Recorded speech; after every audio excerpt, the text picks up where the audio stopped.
session, please welcome Member of Parliament for Dwyfor Meirionnydd, Liz Saville-Roberts.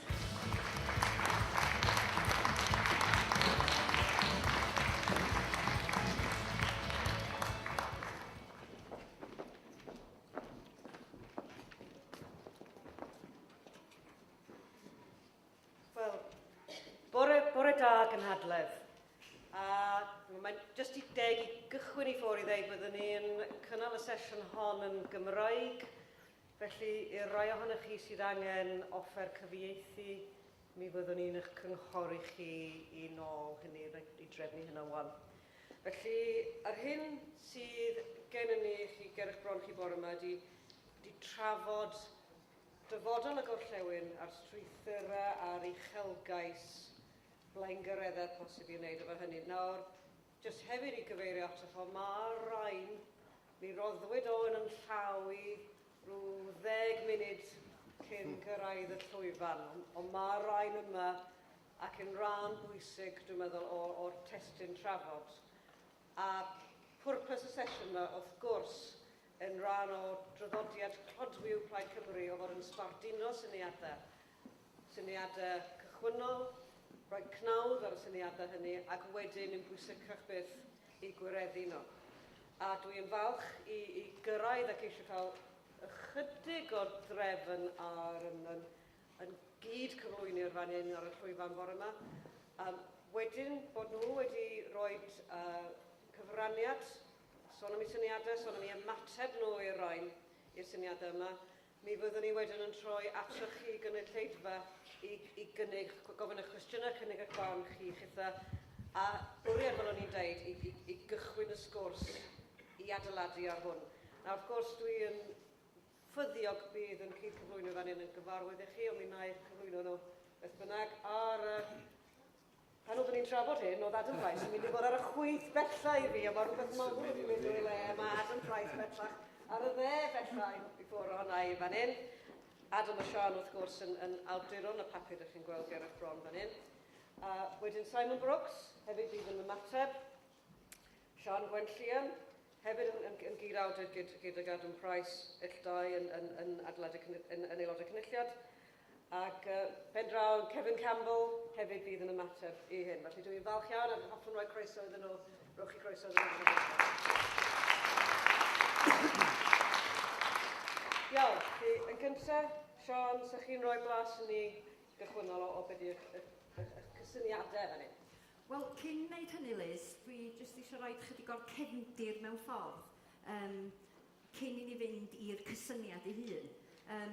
Ers etholiadau'r llynedd, wrth gwrs, mae'r blaid yn rheoli, neu'n arwain, dwi fod i ddeud, ar ôl i Kyle Larson yn cywiro ni, yn arwain 4 cyngor, Môn, Ceredigion, Sir Gar a Gwynedd. Felly mae gennym ni rym ar draws talp mawr o'r wlad, ac mae pobl yn y cymunedau yna wedi rhoi i ffydd yna ni.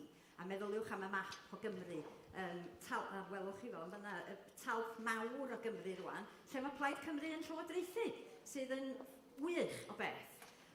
Ac felly mae yna gyfle i raidd yma rwan, i'r cynghora sir yma, sy'n ffurfio be dwi'n dechrau alw'n gynulliad y gorllewin. Mae yna gyfle i'r 4 cyngor yma weithio ar faterion sydd yn gyffredin iddyn nhw. Felly o'n i'n falch ofnadwy pan nath Llywodraeth Cymru gytuno i alwadau Plaid Cymru a chynnwys 2 filiwn o bunna yn y gyllideb mwyn hyrwyddo cydweithio rhwng y 4 sir. A canlyniad i negodi cyfrinachol oedd hyn, ac mae Adam Liw Longyfarch yn fawr ar gael y fuddigoliaeth yna a cael yr arian yna i'r gorllewin. Ac Adam, wrth gwrs, ddaru gyflwyno'r weledigaeth am y tro cyntaf yn 2013, ac fe gafodd y syniad o arfor i gynnwys yn Manifesto Plaid Cymru yn 2016. A wedyn yn Hydref 2016, fe gafwyd cam sylweddol ymlaen pan ddath yr Llywodraeth Lafur dderbyn lawer iawn o'r argymhellion oedd yn y papur yma, sef iaith, gwaith a gwasanaethau dwyieithog, adroddiad y gweithgor ar yr iaith Gymraeg a Llywodraeth leol. Rhodri Glyn Thomas, cyn aelod cynulliad, oedd yn cadeirio hwn ar y pryd. Ac oedd hwn, y ddogfen yma, un o'r pethau cyntaf ar yn esgu pan nes i landio yn y cynulliad a cael yn mehnodi'n llefarydd dros yr iaith Gymraeg. Ac o'n i'n benderfynol o drio cael y maen i'r wal efo argymhellion oedd yn hwn. Mae yna nifer o argymhellion pwysig iawn. Ac mi ddaru Llywodraeth Cymru dderbyn y mwyafrif ohonyn nhw. Ddaru nhw ddim mynd ar ôl dau oedd yn mynd tu hwnt i beth Llafur yn gallu feddwl amdano fo. Ond mi ddaru nhw fynd a derbyn argymhelliad 10 sydd yn rhoi dyletswydd ar Llywodraeth i gydweithio efo cynghora yn y gorllewin mwyn symud ymlaen y weledigaeth yma gael cydweithio ar faterion sydd yn gyffredin rhwngthyn nhw. Felly, da ni wedi cyrraedd fanna, a mae'r arian wedi dod rwan hefyd i gefnogi hynny. Ac mae o'n gyfla, mae rhaid i ni gafo afal yna fo yn dyn, cyfle i roi'r problema sy'n gyffredin yn y bedair ardal o dan y chwyddwydyr a chydweithio ar ffordd ymlaen. Iawn, diolch yn fawr iawn, Sian. Iawn, mi hoffwn i felly troi at Adwn rwan a siarad ni trwy... Cefndir felly a siarad ni trwy'r cysyniad yma. Diolch, Ellis. Wel, tarddiad ac ysbrydoliaeth y syniad yma yn wreiddiol, dwi'n credu oedd dadl mae'r blaid hon a'r media cenedlaethol yn fwyaf wedi bod yn gwneud ers blynyddoedd ydy gwir, bod yna gysylltiad uniongyrchol ydy gwir rhwng datblygu economaidd a ffyniant ieithyddol. Yn i'n cofio meddiannu tŷ yn ystod Eisteddfod Casnewydd yn 1988, tu fas i Garmel yn Sir Gar, tai a gwaith i achub iaith oedd y faner oedd uwchben y tŷ, oedd y gweinidog y Gymraeg, Alun Davies, yn cydfeddiannu fe gyda fi. Mae e wedi mynd mlaen i bethau eraill wrth gwrs ers hynny. Ond mae'r neges dal yn wir. Os ydyn ni'n edrych ar y ffigurau yn y gorllewin, a dwi'n sôn am y de a'r gogledd orllewin yn hynny o beth, oherwydd yr un ffenomen sydd wedi wynebu yn hardaloedd ni, dyn ni wedi colli bron hanner yn pobl ifanc yn ystod y 15 mlynedd diwetha. Does na ddim dyfodol i'n cymunedau, yn economaidd, yn gymdeithasol, yn ddiwylliannol nag yn ieithyddol, oni bai bod ni'n gwirdroi y duedd yna. A dyna sydd wrth raidd y galwad yma am gydweithio newydd ar draws y gorllewin. I ni'n wynebu'r un heriau o ran yn economi ni, o ran beth sy'n digwydd i'n diwydiant amaethyddol ni, o ran beth sy'n digwydd i'n iaith ni. Mae gymaint yn y fanto. Yn y genedlaeth hon, mae'r her yno i ni pinau os na ddyfodol yn mynd i fod ar gyfer brywydd lle mae'r iaith Gymraeg yn cael ei siarad ar y stryd. Dyna sydd yn y fantol i ni, a mae'n frwydr y gallwn ni ennill. Ond mae'r rhaid i ni creu erfyn newydd i ni wneud hynny. I ni gydweithio, cyd-ddysgu oddi wrth yn gilydd, creu strategaeth newydd sydd am y tro cyntaf yn asio yr economaidd a'r ieithyddol ddiwylliannol a'r cymdeithasol at ei gilydd mewn un strategaeth. Dyna'r her, mae yn gyffroes, sydd y gwir, bod gyda ni platfform. Nid yn unig yn wleidyddol, oedd fel o Sian y cyfeirio, mae'r ffaith bod ni yn awr yn arwain y peder sir, a mae hynny yn deimged i chi aelodau Plaid Cymru yn y siroedd hynny sydd wedi gosod y seiliau i ni dros y blynyddoedd. Gad i ni adeiladu ar y seiliau hynny ar gyfer yr genedlaeth nesaf, seiliau cadarn economaidd i'n cymunedau ni ac i'n iaith a'n diwylliant ni. Yn y pamfflet, dyn ni'n sôn am rai pethau y medrwn ni wneud wrth greu yr rhanbarth economaidd newydd yma yn y gorllewin. Fi allan ni creu banc cymunedol un hardal ni. Mae Hampshire wedi wneud yn Lloegr, pob lwc i Hampshire wedyn ni, ond mae angen mwy dybryd arna ni yn gorllewin Cymru boes bach i fuddsoddi yn ein busnesau cynhenid ni. Gallwn ni creu academi twristiaeth yn hunain mwyn sicrhau bod y diwydiant yna sydd mor bwysig i'n economi ni yn cael ei redeg yn lleol, gan fusnesau lleol, a bod pobl ifanc lleol yn gweld bod yna yrfa llwyddiannus iddyn nhw yn y sector hynny. Fe allwn ni creu cynllun debyg i'r un o Elin Jones yn redeg yn y 90au, cyn i'r Llywodraeth Llafur cael gwared ono fe, llwybro oedd enw'r cynllun, oedd yn tracio pobl ifanc, oedd yn gadael gorllewin Cymru ac yn ceisio denu nhw nôl i wneud bywoliaeth a chreu y llwyddiant i'n hardal ni yn y gorllewin. Mae yna nifer fawr o syniadau gyda ni fan hyn, ond y peth pwysig yw bod ni yn adeiladu'r fforwm hynny lle gallwn ni cydweithio o Dŷ Cros, Sir Gyfyrddin, a mentre genedigol i Dŷ Croes Ynys Môn. Da iawn, diolch yn fawr. O'n i'n gwylio chi gynulleidfa, sawl pen yn nodio yn ystod ymnechiad hynny sydd yn diddorol iawn ac i gael gweledigaeth. Felly, hoffwn i wan troi at Kevin, dwi'n meddwl, eich ymateb chithaf chi da. Ie, wel, diolch yn fawr iawn, a mae'n bleser cael bod yma i fod yn rhan o'r drafodaeth hynod o ddifyr yma. I'r rhain o chi sydd ddim yn gwybod, dwi'n aelod y Fwrdd Gweithredol Cyngor Sir Gyfyrddin, ond dwi ddim yma yn siarad y ran y Bwrdd Gweithredol hwnnw na chwaith grŵp y blaid yn Sir Gar, ond dwi'n siarad yn bersonol fan hyn bore yma. Mewn egwyddor, dwi'n croesawu y syniad yma yn fawr iawn. A dwi'n syniad o bartneriaethau a gweithio mewn partneriaeth ddim yn rhywbeth newydd i ni. Mae Cynghorau Sir yn gweithio mewn partneriaethau o ddydd i ddydd gyda gwasanaethau cyhoeddus eraill o bob math. Ac yn Sir Gar, fel efallai chi wedi clywed yn ddiweddar i ni wedi bod yn llwyddiannus iawn yn sefydlu dinas rhanbarth Abertawe, gyda siroedd o'n cwmpas Deinedd Port Talbot Abertawe Sir Benfro. Ac mae hynny wedi arwen ac fuddsoddiad o 1.3 biliwn o bunnodd dros y 15 mlynedd nesaf sy'n ei greu rhwng 10 a 15 mil o swyddi. Nawr, mae hynny yn rhywbeth i'w groesawu yn fawr iawn, oherwydd mae unrhyw swydd yn Sir Gar yn gyfle i gadw pobl ifanc ni yn y sir honno. Ac mae honno'n bartneriaeth dwi'n siŵr sydd yn mynd i lwyddo. A dwi'n gwybod bod awdurdodau eraill hefyd mewn trafodaethau i greu partneriaethau dinas rhanbarthol tebyg i hynny. Ond dwi ddim yn gweld mai dewis rhwng y naill neu'r llall ydy Arfor mewn gwirionedd. Dwi yn credu bod Arfor yn cynnig atebion tebyg, ond gwahanol, oherwydd bod yr heriau yn wahanol. Dwi'n meddwl bod yna y bosibiliadau mawr yn Arfor i greu partneriaeth o bwrpas mewn gwirionedd. Oherwydd, fel dwedodd Adam, i ni yn gwynebu heriau dybryd iawn yn y siroedd gorllewinol. Mae diboblogi yn un o'r ffenomenau sydd yn mynd i wanhau sefyllfa gymdeithasol a ieithyddol yr ardal yma, ardaloedd hyn, dros y blynyddoedd nesaf. Enghraifft, mae Sir Gyfyrddin yn colli 1,000 o bobl ifanc pob blwyddyn. 1,000 pob blwyddyn, gyda ryw 60% o'r heini yn siaradwyr Cymraeg. Allwn ni ddim a cario ymlaen colli cymaint hynny o bobl ifanc. A mae bygythiad Brexit a bygythiad i ffermydd teuluol a chefn gwlad hefyd y bygythiad real iawn.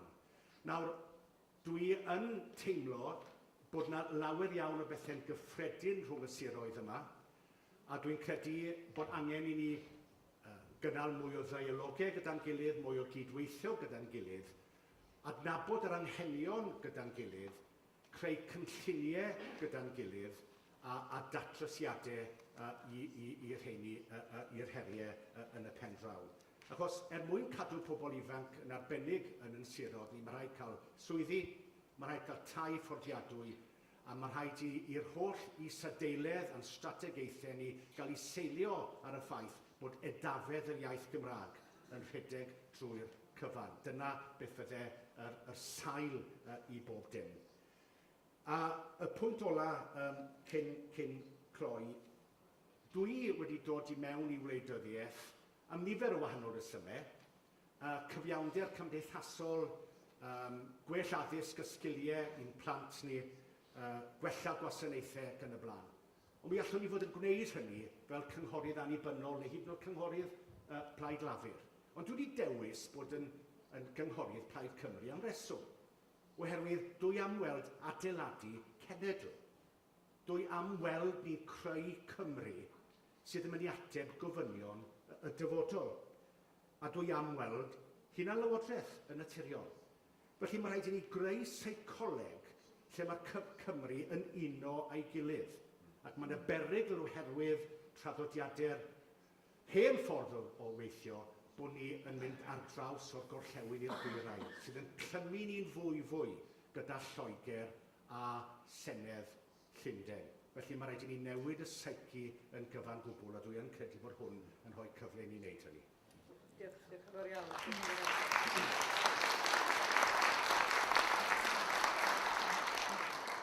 Diolch. A Simon?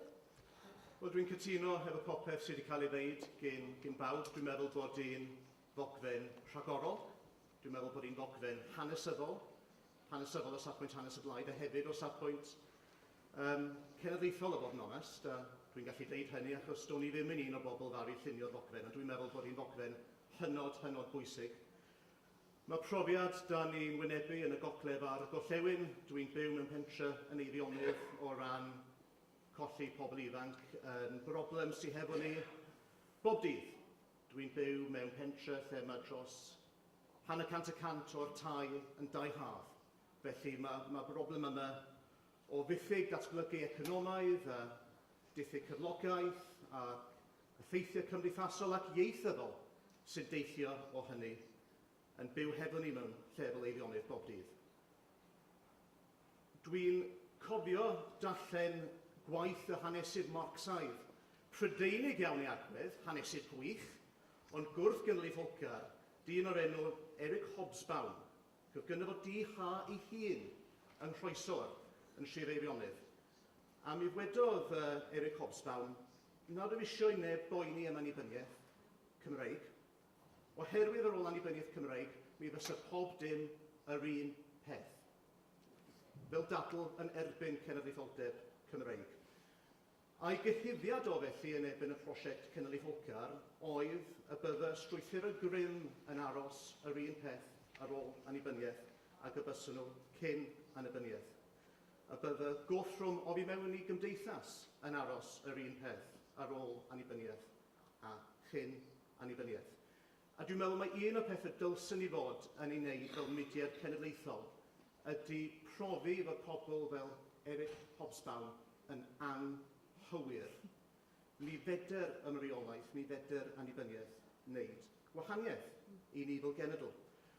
Wel, un o pethau mwyaf goffrymol, mwyaf Prydeinig yn ein gwlad ni ydy bod ni wedi mabwysiadu heb geisio, bod ni wedi mabwysiadu heb geisio model Saesneg iawn o sut da ni'n ymdrefnu gwlad yn gymdeithasol ac yn economaidd, hefo cynolu yn digwydd mewn rhanbarth neilltuol, ac yna rhannau eraill o'r wlad yn aros o safbwynt economaidd yn ymylol. Ac mae rhaid i ni wneud hynny, mae rhaid i ni newid hynny, oherwydd prosiect Cenedlaetholdeb Cymreig ydy gwneud iawn am ddiffygion Prydeindod yn y gorffennol.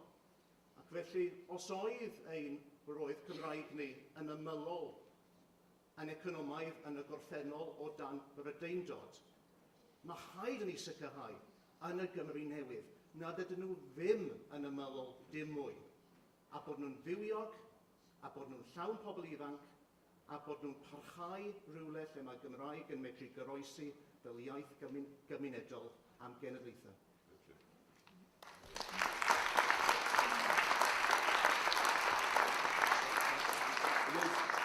Ar y nodyn, gai annog pobl hefyd i ddarllen cyfraniad sydd hefyd yn pamfflet gan Gareth Wyn Jones, sydd yn sôn yn union am y syniad yna o greu pegynau twf, pegynau poblogaeth yn y gorllewin, fel bod ni'n gallu denu pobl ifanc yn ôl, cadw pobl ifanc, cynnig amrediad o gyfleoedd yn economaidd, ond hefyd yn gymdeithasol ac yn ddiwylliannol. Mae pobl ifanc wrth gwrs wedi dod i ddisgwyl mewn bywyd cyfoes. A mae hynny mor, mae sôn am dinas y fennau yn dyfech. Mae yw 70,000 o bobl wrth gwrs yn byw o fewn rhyw 10 milltir i'r fan hon. Dyna'r math o uchelgais sydd angen arno ni os dyn ni'n mynd i wedroi y broses yma sydd wedi bod yn mynd yn ei blaen, wrth gwrs, ys cenedlaethau o golli'n pobl ifanc. Yn lle hynny, troi y gorllewin yn ganolfan, yn ganolbwynt disgyrchiant yn economaidd ac yn ddiwylliannol mwyn i ni fedru creu y math o ddyfodol llywyrchus i ni gyd eisiau gweld. Diolch yn fawr, Adam, a diolch yn fawr i chi gyflwynwyr y gyd. Jyst i gyfeirio nôl, dwi yn eich annog chi wneud yn siŵr bod chi wedi cael copi o hyn, cos mae'n ddwyieithog a mae'n rhoi llawer mwy o fanylion nag sydd yn bosib i roed yn y fath yma o gyd-destun. Mae yma cyflwyno gan Sian, mae yna fanylion gan Adam, mae yna ymateb sydd yn procio'r meddwl gan Cynog Dafis, a mae sôn hefyd am ardal y fennau gan Gareth Wyn Jones, fel rhywbeth ychydig yn wahanol, ond yn deillio o'r un cysyniadaeth. Nawr, yr hyn sydd yn ynharo fi yn syth bin, a rhywbeth fedrwn ni ddim yn y cyd-destun yma fynd i'r afel efo fo, mae yna 45 o bwyntiau awgrymiadau penodol, da ni wedi cyffwrdd ar rai ohonyn nhw y sefydliad twristiaeth ar y daloedd twf. Mae hefyd ar y ddiwedd ar hyn mae Adam wedi sgrifennu fan hyn cyfeiriad at ffôr ymarferol yn ei symud yn ymlaen ar ffurf cynhadledd, felly yn beth, lle bod ni yn pwyso mesur agor o syniadau. A mi hoffwn i rwan, hwyrach bod yna rai ohonoch chi'n gallu gweld y 45 o bwyntiau, ond i chi hefyd feddwl, os o'n i yn symud yn ymlaen, os o'n i'n rhoi cnawd ar yr esgyrn fel plaid ar hyn, be ddylwn ni fod yn drafod yn y gynhadledd, a byddwn ni felly rwan yn croesawu awgrymiadau, yn dweud cwestiynau neu sylwadau o'r llawr yn y naill iaith neu'r llall. Mae yna bobl sydd yn abal i gyda fan hyn. So ni'n cychwyn gyda chi fan hyn, neb? Gwnewch yn gleb o chi eisiau siarad yna i trwy cadw golwg allan ni gweld. Fel cytuno Sir Benfro, dwi'n croesawu bod yn rhywbeth pwynt yn gweud gwahoddiad i siroedd cyfagos i ymuno neu dangen sylwebyddion. O ran beth chi'n rhestru nodweddion cyffredin, canran uchel y siaradwyr Cymraeg, mae canran dan i'r siaradwyr Cymraeg yn dan fygythiad, mewn lifiad pobl hŷn a llifiad pobl ifanc. Mae Sir Benfro yn identified yn y nifer o pwyntiau yma. Felly, dwi jyst eisiau gwybod o ran mae lle ehangu neu gweithio gyda siroedd cyfagos, beth byddwch chi'n neud, beth bydd y cynllun yma'n neud i weithio gyda'r siroedd cyfagos? Beth sy'n ardderchog ydy bod chi'n gofyn y cwestiwn yna. Da ni'n sôn am gydweithio y bedair sir sydd gynnon ni fel man cychwyn. Ac yn barod, mae Sir Benfro eisiau dod i fewn i'r peth. Mae Dinbych di sôn rhywun peth. Mae Maldwyn wedi gwneud yr un math o syna hefyd. Sydd yn wych, achos dyna da ni isio ydy adeiladu ar y syniad yma. A be da ni, ar hyn o bryd, casglu syniadau ydyn ni. Syniadau, a dyma finna ydy'r argymellion yn fan hyn. Be sy'n bwysig ofnadwy ydy bod pawb rwan yn rhan o'r broses wrth gwrs. A bod yr cynghorau hunan, yr arweinwyr cyngor, y grwpiau cyngor yn meddiannu hwn yn gymryd o ac yn dod â'r syniadau ymlaen i hunan. Ac yn defnyddio'r arian sydd i gael. Ac mae yna gwahodd sylwebyddion. Dydwch bod yna rhyw strwythyr yn cael ei greu ymhlith y bedair sir. Pam ddim cael sylwebyddion o Benfro ac yn y blaen felly i ymroi'r gwaith. So mae hwnna'n wych bod chi wedi neidio i fanna'n sydd. Iawn, diolch yn fawr. Chi. Bob Gaffey, I'm a councillor in Mould. I think if we take as the beginning point the crisis regarding the Welsh language and the 20,000 Welsh speakers we've lost in the decade up to the last census. So I think we have reached a crisis point, and I agree that we need to do something quite dramatic. The arguments, the document reminded me of the book Not Quite White by Simon Thirsk, which operates from a position of strength, if anybody's read the Not Quite White Simon Thirsk book. Cynog Davies argues against this, doesn't he, in this document, saying it'll create a split of East versus West. Is that Simon Thirsk? George Laffergan? No, Cynog is saying no. Is he? Reading that, I had the impression he was saying there is a danger of a split of East versus West. If you look at the map, we already have that split of East versus West. And talking about it should be looking at forming internal Wales, looking at the whole of Wales, and not just concentrating on the West. Well, we've done that for 100 years, and we've got to where we are now, after all that. So I agree with what Adam Price has put forward, that we should base it on the strength of the language of the West, for to try and solve the problems of the language and the people moving to England mainly, the creative, dynamic people we try to keep here. So I fully support this, and I apologise to Cynnig Davies. Cynnig, da chi eisiau mateb neu ddeud rhywbeth gan bod yr rwng cyfathrebu wedi digwydd fanna?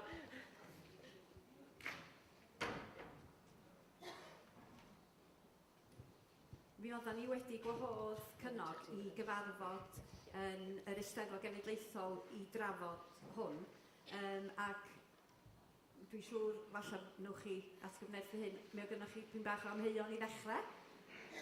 Na, nid amheuon i ddechrau, dwi'n cymeradwyo y cynllun yn llwyr, ond dwi jyst yn codi'r rhybydd a gallwn ni yn y broses ddechrau colli'r cysylltiad ar petai rhwng y gorllewin a dwyren Cymru, a'r perygl os i ni yn uniaethu holl gwestiwn o'r iaith a dyfodol y genedl mewn ffordd ar gorllewin, y bydd y siroedd y dwyren yn gynyddol yn cysylltu hunain a gorllewin Lloegr.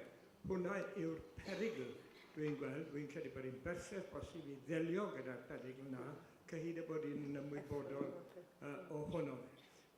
Dwi yn credu bod hi'n ofnadw o bwysig. Mae Kevin wedi defnyddio'r term adeiladu cenedl, dyna beth yw prosiect Plaid Cymru, ac ystyr codi cenedl mewn ffordd yw creu rhwydweithiau mewnol grymus ar ei hyd i gyd. Dwyren, gorllewin, gogledd, de, yr holl rhanbarthau yma yn cydgysylltu a'i gilydd yn rymus. Mwyn wneud hynny, mae rhaid cael canolbwynt ffyniant yn y gorllewin, wrth gwrs. Ond mae rhaid i gael dwyren Cymru wedyn i edrych yn gynyddol i'r gorllewin yn hytrach nag edrych yn gynyddol tua'r dwyren i gyfeiriad Lloegr. Na gyd. Diolch yn fawr iawn. A dyfrig wan. Diolch yn fawr. Dwi'n gyfan gwbl gefnogol i'r syniad yma. Dwi'n cytuno efo be mae Simon yn dweud sydd mae hwn yn gam hanesyddol bwysig ymlaen. Yn i'w nid creu rhaniad ydy hyn, ond cydnabod gwahaniaeth sydd yn bodoli yn barod a gwahaniaeth sydd rhaid i gydnabod. Felly dwi'n falch iawn o weld hyn a dwi'n gefnogol iawn o geisio symud hyn ymlaen yn ymarferol. Wrth gwrs, mae yna fygythiad anferthol i hyn, a nid ar gorwel mewn bygythiad mae yma ger yn bron i hefyd, sef cynlluniau llafuriad drefnu Llywodraeth leol.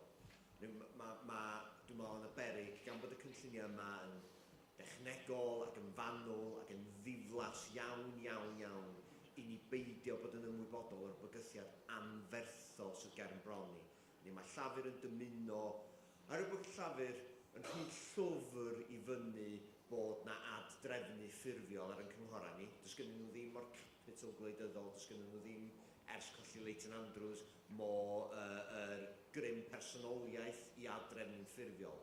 Maen nhw'n mynd i adrefnu trwy'r drws cefn. A'r hyn maen nhw'n dymuno wneud ydy'r gorfodi cynghorau i gydweithio gyda'i gilydd mewn ffordd sydd yn anwybyddu'n gyfan gwbl cymeriad ieithyddol y cynghora. A mae yna fygythiad gwirioneddol y bydd y gogledd yn cael ei lyncu gen un uned fawr sydd yn mynd â ni o Aberdaron a'r holl ffordd i'r ffin efo'r Lloegr. A mae hwnnw'n mynd i fod o bosib yr ergyd fwyaf niweidiol i'r iaith Gymraeg sydd wedi bod ers cenedlaethau. Felly mae rhaid i ni, dwi'n meddwl, fod yn gwbl effro i'r bygythiad yma, a mae rhaid i ni ymroi ein egnion gwleidyddol i ymladd y bygythiad yma, neu mi fydd unrhyw ymgais i greu strwythura yn rhedeg ar hyd y gorllewin wedi cael ei tanseilio cyn iddyn nhw hyd yn oed gychwyn, nhw wedi lladd yn y cryd. Diolch yn fawr, David. Kevin, dwi'n deall oedd chi eisiau nosod i bwynt eto. Dim ond i'r pwynt o efallai bod pobl yn gweld hwn fel rhyw fath o encilio tuag at y gorllewin. Mi fyswn ni yn gwrthod derbyn y canfyddiad yna yn llwyr. Dyw hynny ddim yn rhywbeth fyswn ni eisiau gefnogi yn bersonol o gwbl. Mae'n wynebu reality y sefyllfa sydd yn wynebu yr economi yn y gorllewin a yr iaith Gymraeg a sefyllfa tai fforddiadwy ac yn y blaen yn y gorllewin. Mi fues i'n trefnu dosbarthiadau Cymraeg i oedolion yn ne ddwyrain Cymru am ryw 7-8 blynedd.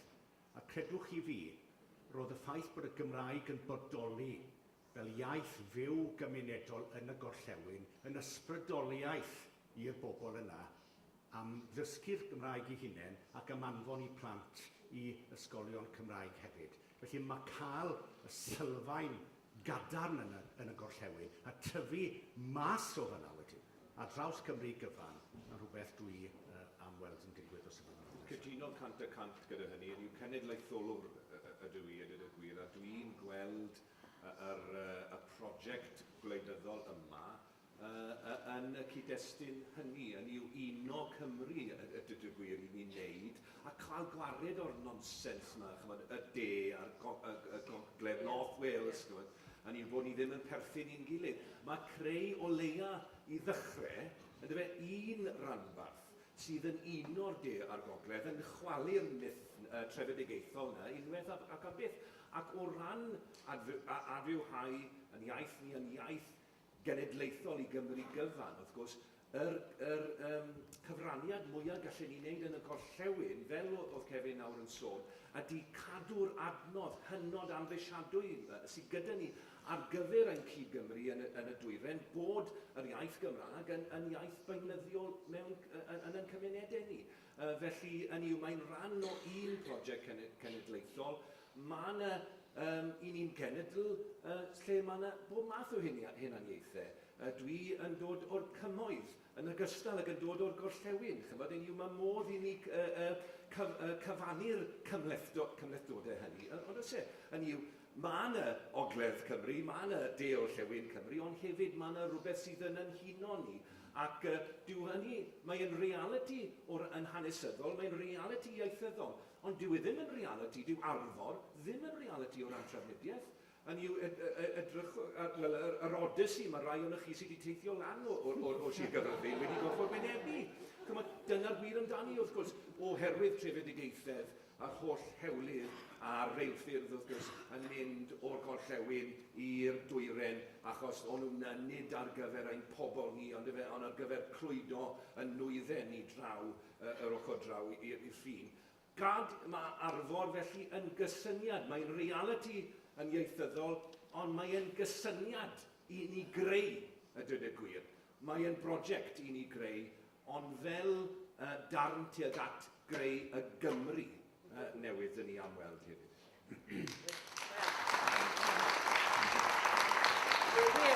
Egin ail-adeiladu yn cenedl o'r gorllewin.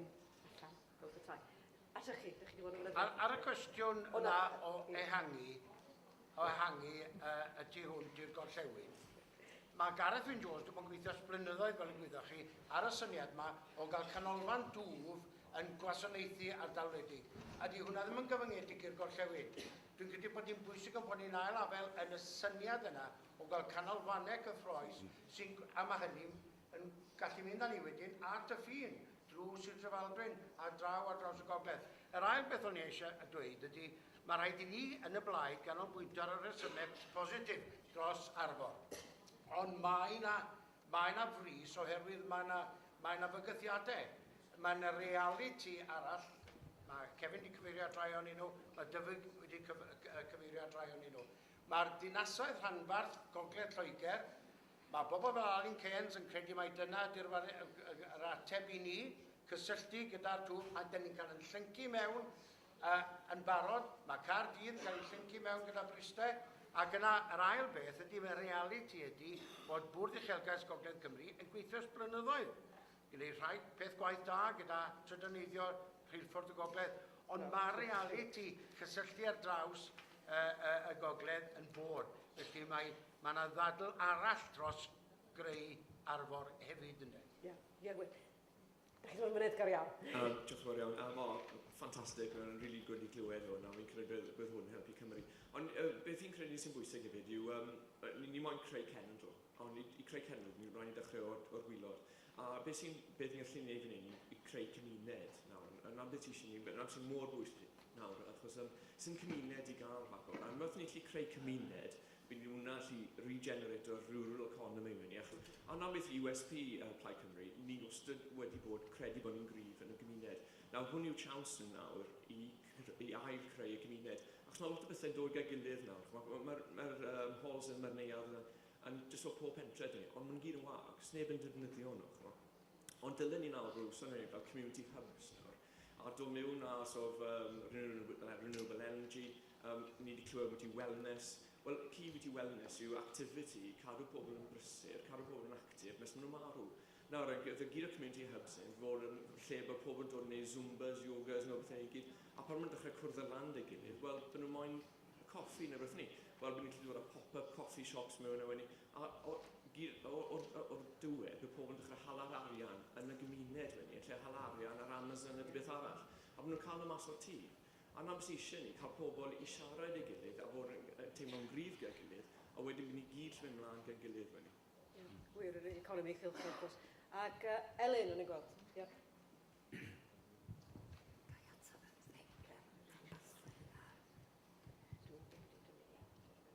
Dwi'n cytuno efo'r cynllun y falle'n meddwl oedden ni, sut yn union ydych chi'n wedi sicrhau bod bobl ifanc yn dod yn ôl fel bod y cynllun yn cael ei weithredu mewn ffordd, fel bod y iaith yn parhau i fyw, a bod y cymunedau'n dod yn fwy clos at ei gilydd? Mae sut mae'n neud hynny'n ymarferol yn gwestiwn bwysig. Dwi'n meddwl bod ni'n dechrau tynnu ti'r terfyn. Dwi eisiau rhoi cyfle i bawb yn mateb yn y diwedd ac i feddwl am hynny.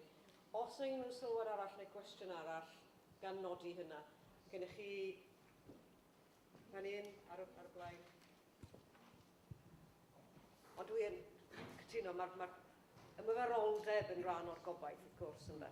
Wel, bydd gyda fi rhywbeth i weid nes mlaen am un syniad penodol, mae rhywbeth ar y byd ac yn barod yn blaen. Na gyd i moyn gwybod yw, fel ni'n mynd i creu sefyllfa banc, fel ni'n mynd i cael ei arian i fe. Faint arian sydd wedi bod o Stan Steffan, faint arian sydd wedi bod o cynulliad, a faint arian sydd wedi dod o rwle preifat.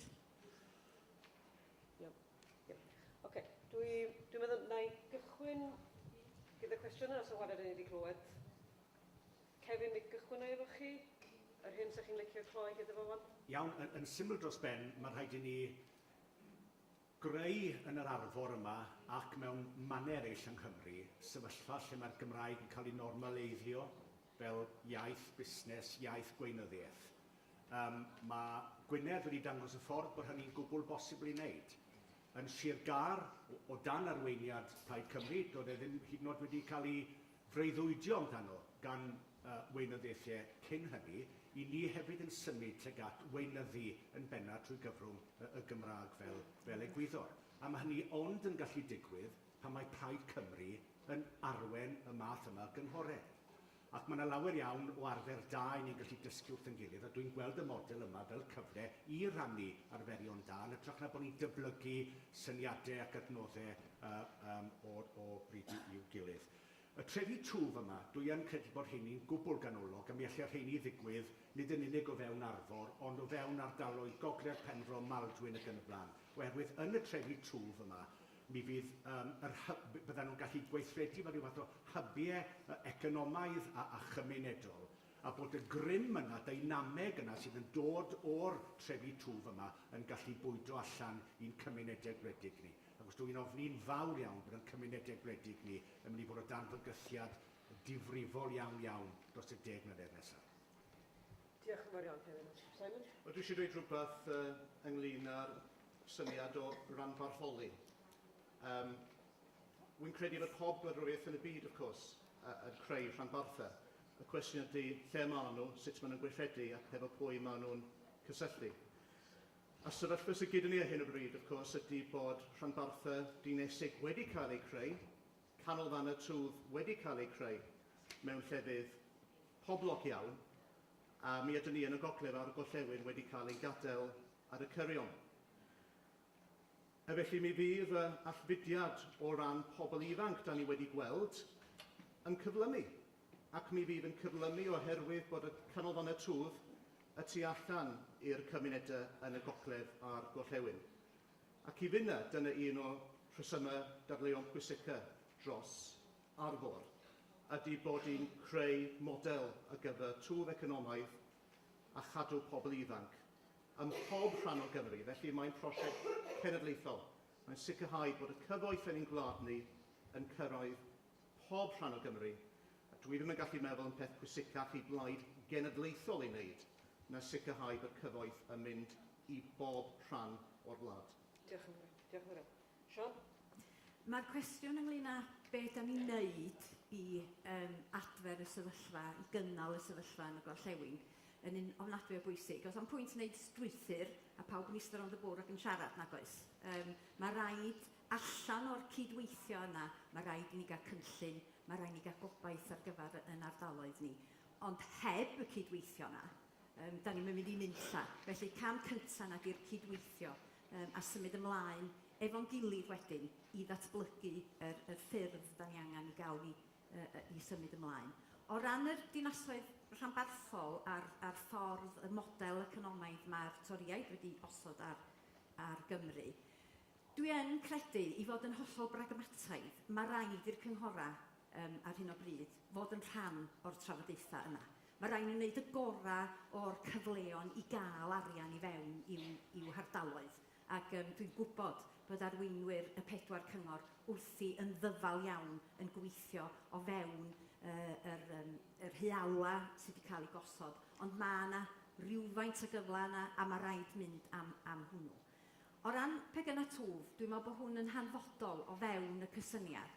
A da ni'n Gaernarfon. Da ni mewn ardal o dyfiant yn fan hyn. Mae'r iaith Gymraeg yn fan hyn yn ffynnu. Mae cymunedau o gwmpas Caernarfon, Llanrug, Waun Fawr, ambell un arall wedi gweld cynnydd yn y nifer o bobl sydd yn siarad Cymraeg. Cynnydd. A mae hynny yn sgil gwaith mae'r cyngor wedi bod yn neud, y ffaith bod gynnon ni gyngor sydd yn cyflogi pobl sydd yn cael eu cyflogi oherwydd eu sgiliau dwyieithog. A mae hynny wedi esgor ar ardal ddiwiog, fyrlynus, dwi'n falch iawn o fod yn rhan ohoni hi. Mae na ddiwylliant ifanc gwych yn digwydd yn yr ardal yma. Ewch allan hyn yma i Gaernarfon, ewch i Fangor, ewch i Pontio i weld niwl yn perfformio, ewch o gwmpas Tafarna Caernarfon, mi glywch chi fwrlwm ifanc, modern, a dyna mae rhaid i ni greu mewn rhannau eraill o'r wlad. A felly, darllenwch papur Gareth Wyn Jones ynglyn â ardal y fennau, a mi gowch i'ch ysbrydoli, a mae o'n bosib. Iawn. Llwyddiant equals Caernarfon. Adam, i gloi. Wel, dwi yn sicr, mae rhaid i ni creu yr erfyn lle dyn ni yn ail siapio yn cymunedau'n unain. Yn rhy hir, dyn ni wedi bod mewn meddylfryd o achwyn ynglyn â pethau'n cael ei gwneud i ni. Dyn ni'n datblygwyr o tu allan ac al blaen yn dod â'i cynlluniau nhw gerbron. Wel, beth am i ni llunio yn cynllun ni? Cynllun datblygu strategol ar hyd o gorllewin, yn gosod mas y canolfannau twf newydd yma o Gyfyrddin i Aberystwyth fan hyn i'r gogledd y gorllewin. Creu corfforaeth datblygu yn hunain fel rhan o ar mwyn fynd i'r afel a'r gwaith yn ymarferol. Ni'n edrych ar bobl fel Osborne Jones, dyn ni wedi gwneud a brydiau yn ystod yn hanes ni. Meddwl hefyd am y 70au, a'r blaid ar flaen y gad gyda'r holl anturiaethau lleol yn cael ei greu mwyn mynd ar maen i'r wal o ran datblygu economaidd lleol. Mae yna fwrlwm syniadol wedi bod yma, a mae angen nawr eto. Mae yna gyfle gyda ni fan hyn. Beth am i ni gael 20 o'r meddylwyr gorau ar bobl ymarferol i ddod at ei gilydd, cynllunwyr iaith a arbenigwyr datblygu economaidd yn gweithio gyda'i gilydd i ddod lan a strategaeth y gynhwysfawr a raglen i'w weithredu fe. Mae angen bod yn ymarferol, ond mae yna rym gyda syniadau hefyd. Syniadau sydd yn ysbrydoli pobl, sydd yn neud i bobl penderfynu. Dwi am fynd nôl i'r gorllewin. Dwi wedi bod yn cael sgyrsiau diri ers i ni godi'r syniad yma. Gyda pobl ifanc yn reiddiol o'r gorllewin sy'n byw yn Nwyrain yn Glad ar un o bryd yn meddwl, a fi nôl. A fi nôl ar gyfer hwnna. Chi di ysbrydoli fi. Wy'n gweld dyfodol. Mae yna weledigaeth. Mae'r blaid yn arwain. Mae yna rym gyda syniadau. A mae'r syniad yma o arfor a'r potensial i drawsnewid yn gwlad. Iawn.